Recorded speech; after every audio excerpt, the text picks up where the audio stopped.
Oi, pessoal, tudo bem com vocês? Vamos então dando sequência ao estudo do Evangelho segundo o Espiritismo. Muito obrigado àqueles que comentam, que me dão um feedback, como eu sempre peço. Agradeço, muito obrigado, viu? Vamos lá, vamos dar continuidade, que hoje é a parte 2 do capítulo 4. Ninguém poderá ver o reino de Deus se não nascer de novo. Item 8. Para se apanhar o verdadeiro sentido dessas palavras, cumpre também se atente na significação do termo água, que ali não for empregado na acepção que lhe é própria. Muito imperfeitos eram os conhecimentos dos antigos sobre as ciências físicas. Eles acreditavam que a Terra saíra das águas e, por isso, consideravam a água como elemento gerador absoluto. Assim é que em Gênesis capítulo 1 se lê: o Espírito de Deus era levado sobre as águas, flutuava sobre as águas, que o firmamento seja feito no meio das águas, que as águas que estão debaixo do céu se reúnam em um só lugar e que apareça o elemento árido, que as águas produzam animais vivos que nadem na água e pássaros que voem sobre a água e sobre o firmamento. Segundo essa crença, a água se tornara o símbolo da natureza material, como o espírito era o da natureza inteligente. Essas palavras, se o homem não renasce da água e do espírito, ou em água e em espírito, significam, pois, se o homem não renasce com seu corpo e sua alma, né? E é nesse sentido que a princípio as compreendam. É nesse sentido que a princípio as compreenderam. Tal interpretação se justifica, aliás, por essas outras palavras: o que é nascido da carne, e o que é nascido do espírito é espírito. Jesus estabelece aí uma distinção positiva entre o espírito e o corpo. O que é nascido da carne é carne. O que é nascido da carne é carne e indica claramente que só o corpo procede do corpo e que o espírito independe deste. Então, pegando aqui no primeiro parágrafo, muito imperfeitos eram os conhecimentos dos antigos sobre as ciências físicas. E isso a gente sabe que até hoje é assim, né? Obviamente que estamos hoje um pouco mais avançados em relação àquela época, mas muito pouco em relação ao todo. E é bem provável que daqui a 1.000, 2.000 anos, o que a gente está estudando hoje ainda seja visto como muito limitado, né? Mas a evolução está existindo, com certeza. Continuando aqui, eles acreditavam que a Terra saíra das águas e por isso consideravam a água como elemento gerador absoluto. Então essa aqui é uma passagem que está em Gênesis, lá no capítulo 1, que dá a entender que tudo era água. E aí Deus veio, né? Ou melhor, aqui como diz aqui, o Espírito de Deus. Se você ver aqui no segundo parágrafo, o Espírito de Deus era levado sobre as águas, flutuava sobre as águas, que o firmamento seja feito no meio das águas, né? Que as águas que estão debaixo do céu se reúnam em um só lugar e que apareça o elemento árido, que as águas produzam animais vivos que nadem na água e pássaros que voem sobre a terra e sobre o firmamento.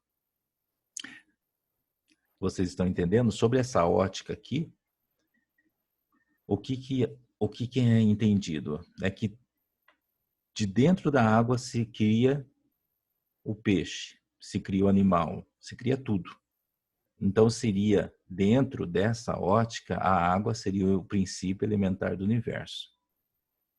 No entanto, nós sabemos que a água é formada por outros componentes. Portanto, a água não é o princípio elementar do universo, porque existe algo anterior à água. os átomos, as moléculas, os nêutrons, os elétrons, etc. Por isso, Kardec está contestando essa tese.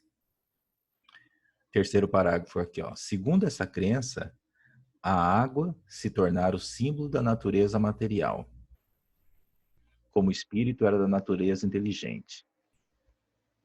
Essas palavras, se o homem não renasce da água e do espírito, ou em água e em espírito, significam, pois, se o homem não renasce com seu corpo e sua alma. É nesse sentido que a princípio as compreenderam. Tal interpretação se justifica, aliás, por essas outras palavras. O que é nascido da carne é carne, e o que é nascido do espírito é espírito. Jesus estabelece aí uma distinção positiva entre o espírito e o corpo. Por que positiva? Porque os dois, tudo que é positivo, né? Lembra da matemática? A soma, tudo que é positivo, os dois somados criam uma terceira coisa. O que é nascido da carne é carne. O corpo, que é parido da mãe, é o quê? É carne. Porque foi gerado num corpo de carne. Entendeu? E o espírito independe disso. Uma coisa é uma coisa e outra coisa é outra coisa. Vamos continuando. 9. O espírito sopra onde quer. Ouve-lhes a voz, mas não sabes nem de onde ele vem, nem para onde vai. Pode-se entender que se trata do Espírito de Deus, que dá vida a quem ele quer, ou da alma do homem. Nesta última acepção, não sabes de onde ele vem, nem para onde vai. Significa que ninguém sabe o que foi, nem o que será o Espírito. Se o Espírito ou alma fosse criado ao mesmo tempo que o corpo, saber-se-ia de onde ele veio, pois que se lhe conheceria o começo. Como quer que seja, essa passagem consagra o princípio da pré-existência da alma e, por conseguinte, o da pluralidade das existências. Aí uma passagem de Mateus, por isso que está em itálico. 10. Ora, desde o tempo de João Batista até o presente, o reino dos céus é tomado pela violência e são os violentos que o arrebatam, pois que assim o profetizaram todos os profetas até João, e também a lei. Se quiserdes compreender o que vos digo, ele mesmo é o Elias, que há de vir. Ouça-o, aquele que tiver ouvidos de ouvir. Então, como diz aqui nesse texto que foi retirado de Mateus, o Espírito sopra onde quer, ouve-lhes, mas não sabe nem de onde ele vem, nem para onde vai. Pode-se entender que se trata do Espírito de Deus que dá vida a quem ele quer ou da alma do homem. Nessa última acepção, não sabes de onde ele vem, nem para onde vai, significa que ninguém sabe o que foi, e nem o que será o Espírito. Então, eu não sei de onde eu vim, e é justamente esse desconhecimento que muitas vezes o indivíduo comete o preconceito. Ah, você é novo demais, né, para me ensinar alguma coisa. Isso alguns de vocês já devem ter presenciado. E, na verdade, ninguém aqui nessa existência é novo demais. Nem os aborígenes, nem os aborígenes. Eles são novos na Terra, mas eles não são espíritos recém-criados. Já passaram pelo planeta primitivo e acabaram de chegar no planeta de provas e expiações. Alguns de nós estão no mundo de provas e expiações e há outros já prontos para o mundo de regeneração. E alguns já são do mundo de regeneração e estão aqui de forma missionária para nos ajudar. Mas ninguém está aqui é recente. Ninguém que está aqui nasceu ontem. Pode ser que eu seja um espírito milenar extremamente sábio, mas vim num corpo com cérebro limitado. Então, para as pessoas, eu seria aquela pessoa que tem dificuldade do entendimento das coisas. E aí, muitas vezes, é nesse momento que eu sou marginalizado. O que acontece é que meu corpo não responde à potência que tem meu espírito. Ou porque essa experiência vai me ensinar alguma coisa, ou porque abusei disso numa outra existência e fui bloqueado para que eu não cometa os mesmos erros nessa. Então, são partes de um processo para que eu possa crescer. O próprio espírito faz escolhas antes de encarnar. Por exemplo, vamos supor que eu tenha sido um grande músico, né? Eu fazia shows numa outra existência, eu fazia shows com uma multidão, todo mundo me via cantar, sei lá, eu consegui muita coisa com isso, poder. Então, pela música, eu consegui o reconhecimento, a fama e tudo mais, né? Aí, antes de eu reencarnar, eu falo, eu quero passar por uma experiência diferente, mais anônima. Eu gostaria de nascer numa cidade pequena, constituir uma família, sabe? Vivenciar um ambiente familiar. Porque na existência anterior, eu viajava, me ausentava. Então, eu posso ter essa experiência de viver de uma forma mais simples. Então, eu posso pedir isso no momento que estou reencarnando. Então, eu peço que o meu talento musical seja bloqueado. Ou seja, o texto aqui, que a gente acabou de ler, é uma orientação de humildade e respeito em relação ao próximo. Ninguém é melhor ou maior que ninguém. Continuando. Item 11. Se o princípio da reencarnação, conforme se acha expresso em João, podia, a rigor, ser interpretado em sentido puramente místico, o mesmo já não acontece com essa passagem de Mateus, que não permite equívoco. Ele mesmo é o Elias que há de vir. Não há figura nem alegoria, é uma afirmação positiva. Desde o tempo de João Batista até o presente, o reino dos céus é tomado pela violência. O que significam essas palavras, uma vez que João Batista ainda vivia naquele momento? Jesus as explica, dizendo: se quiserdes compreender o que digo, ele mesmo é o Elias que há de vir. Ora, sendo João o próprio Elias, Jesus alude à época em que João vivia com o nome de Elias. Até o presente, o reino dos céus é tomado pela violência.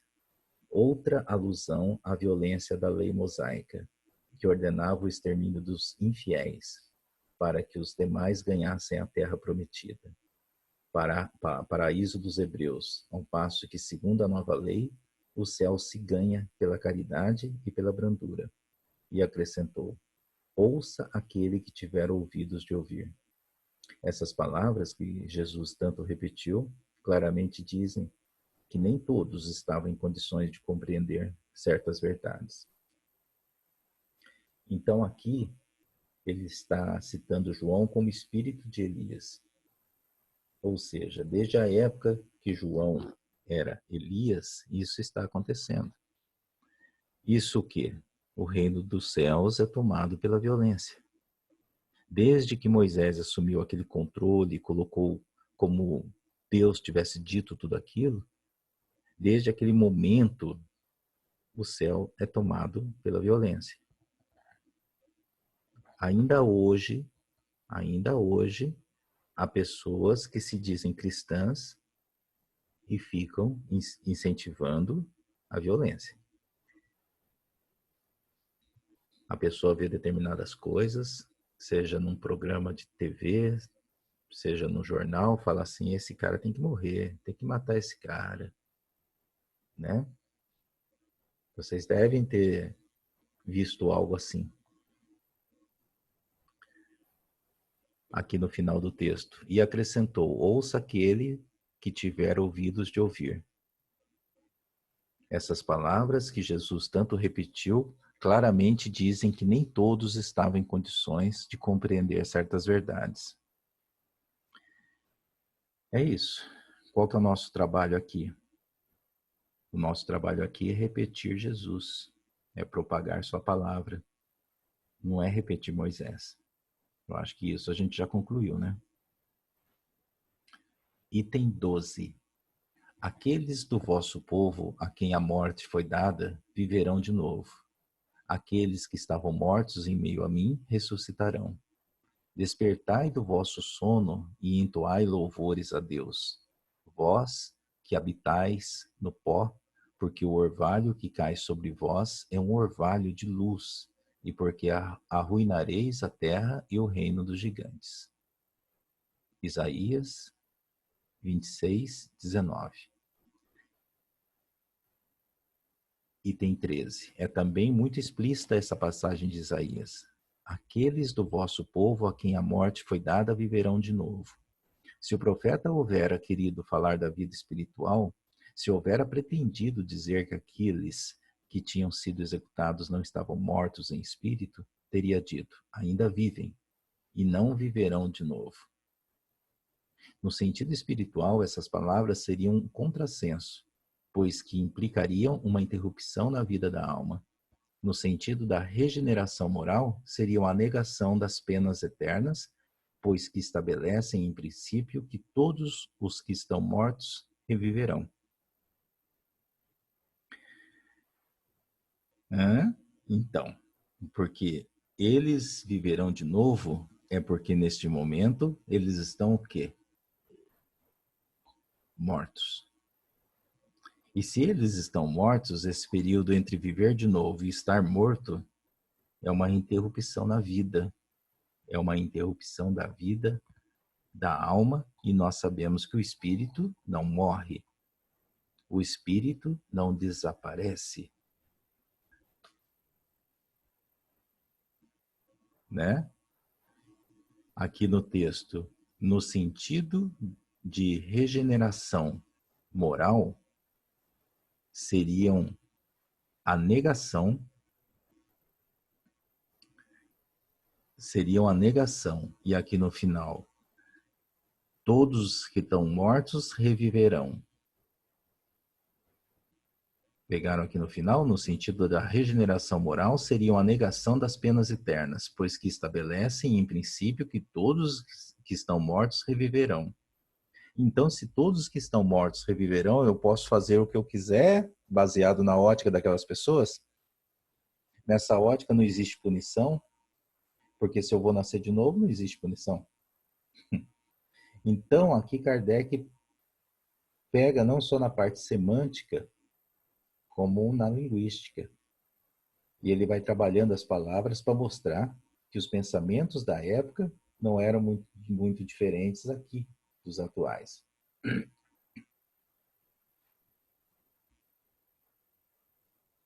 Vamos lá. Item 14.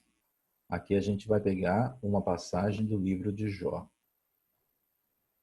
Aproveitando aqui, vocês sabem quem foi Jó? Para quem sabe de onde vem o termo paciência de Jó, vou abrir um parênteses aqui. É aquele indivíduo que tinha tudo. Ele tinha vários imóveis, fazendas, né?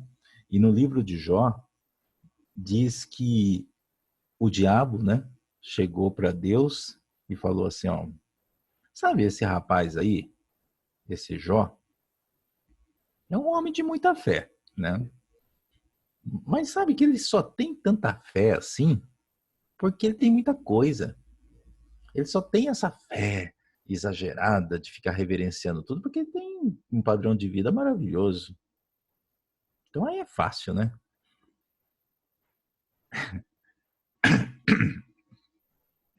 Eu acho, né, o diabo falando, eu acho que se ele perder as coisas, ele não vai ficar mais exaltando.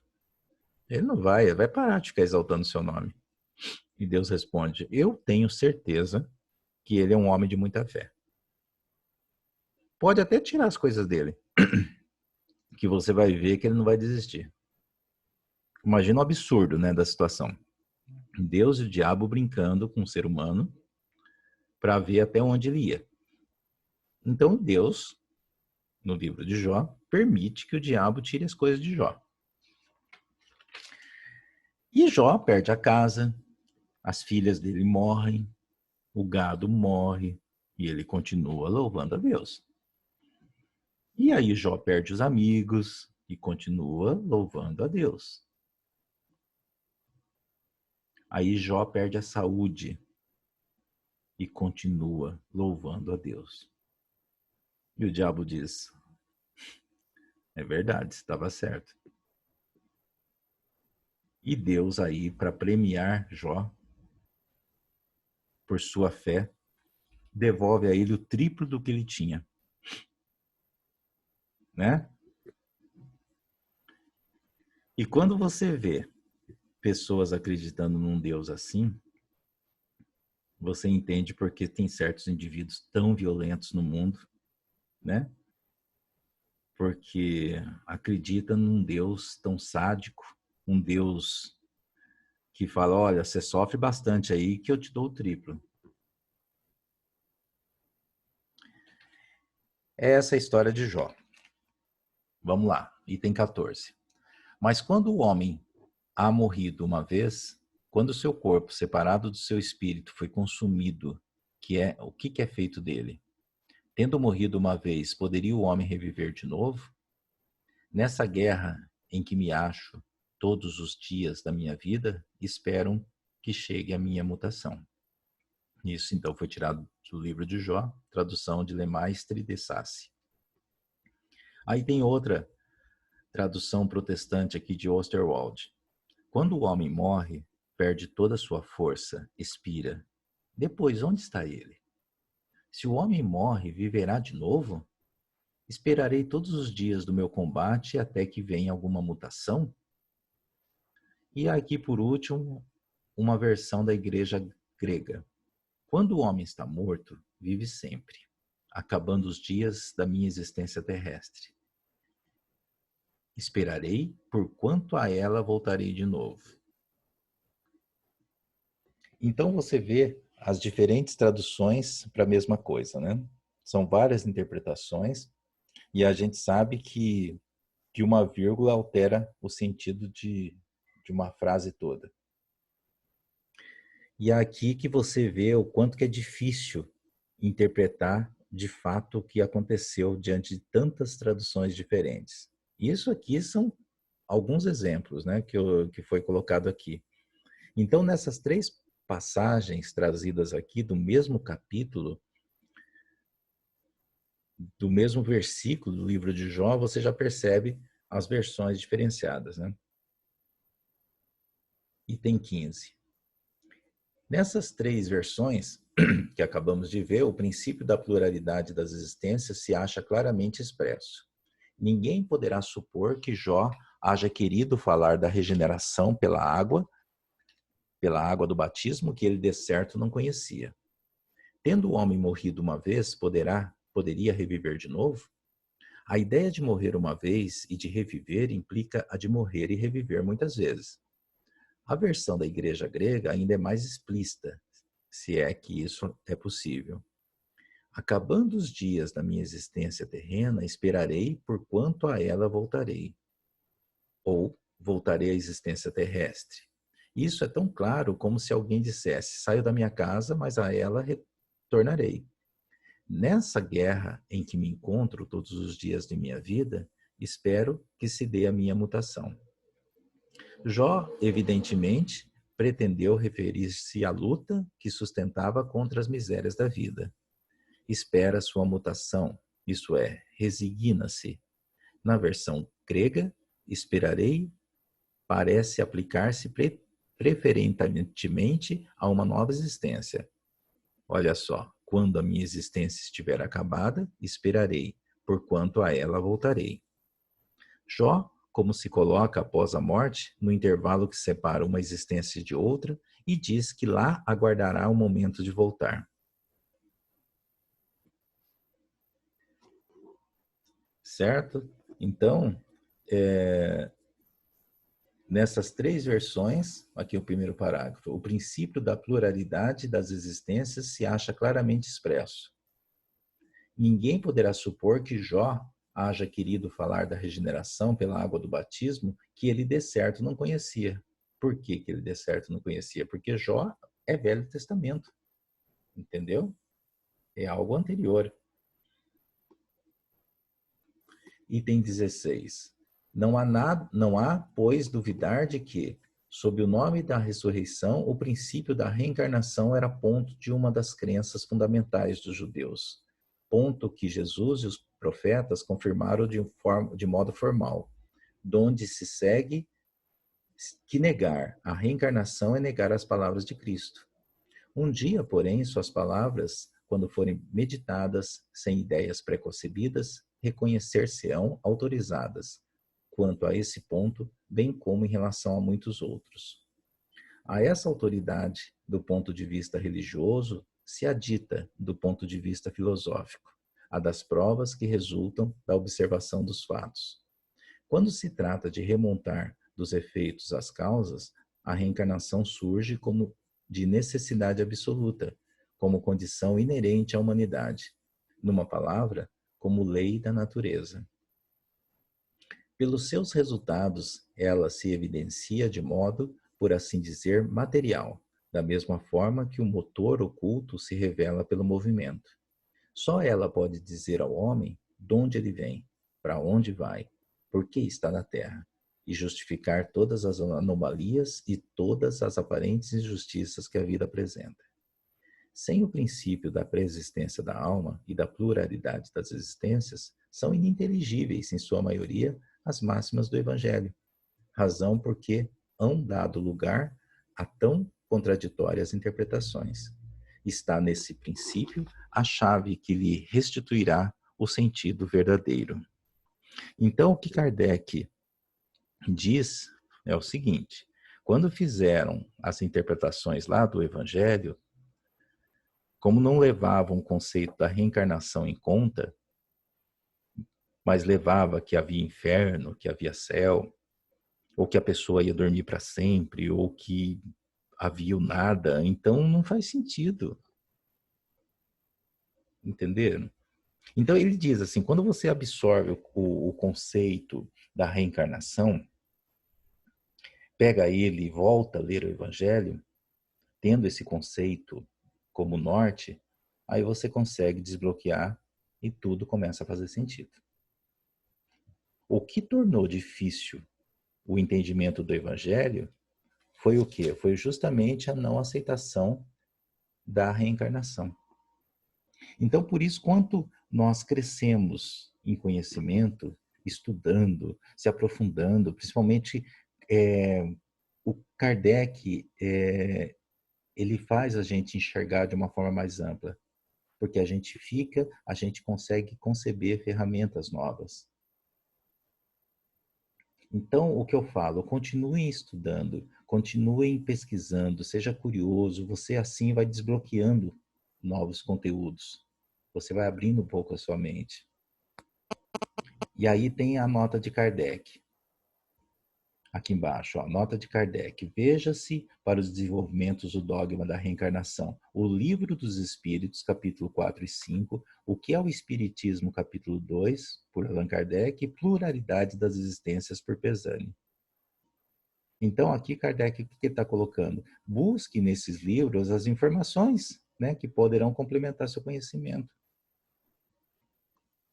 Vamos colocar aqui uma nota do expositor, né? Só para citar um desses livros que Kardec colocou. O que é o Espiritismo?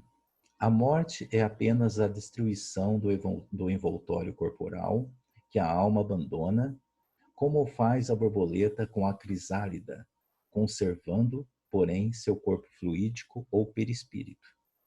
A morte do corpo desembaraça o espírito do laço que o prendia à terra e o faz sofrer. E uma vez libertado desse fardo, não lhe resta mais que o seu corpo etéreo, que lhe permite percorrer o espaço e transpor as distâncias com a rapidez do pensamento. A união da alma, do espírito e do corpo material constitui o homem. A alma e o perispírito, separados do corpo, constituem o ser chamado espírito. Observação.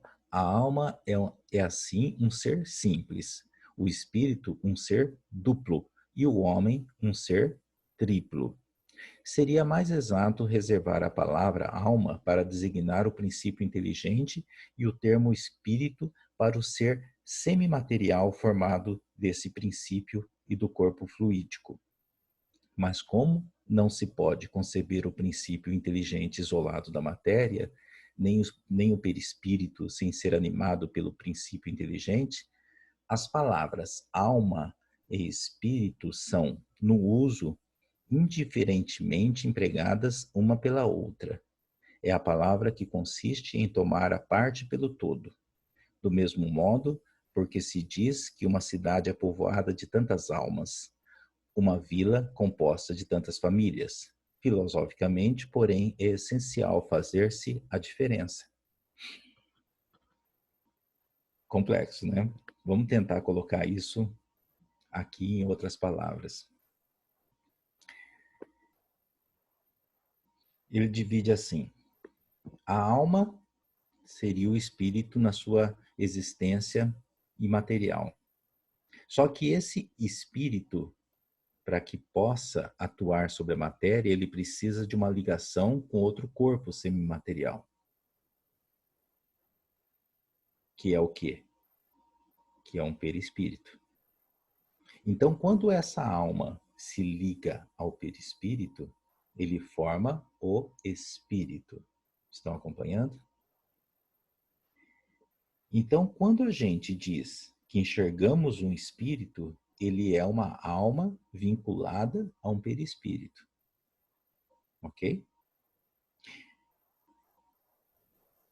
Por isso que a alma é algo individual. O espírito é um ser duplo.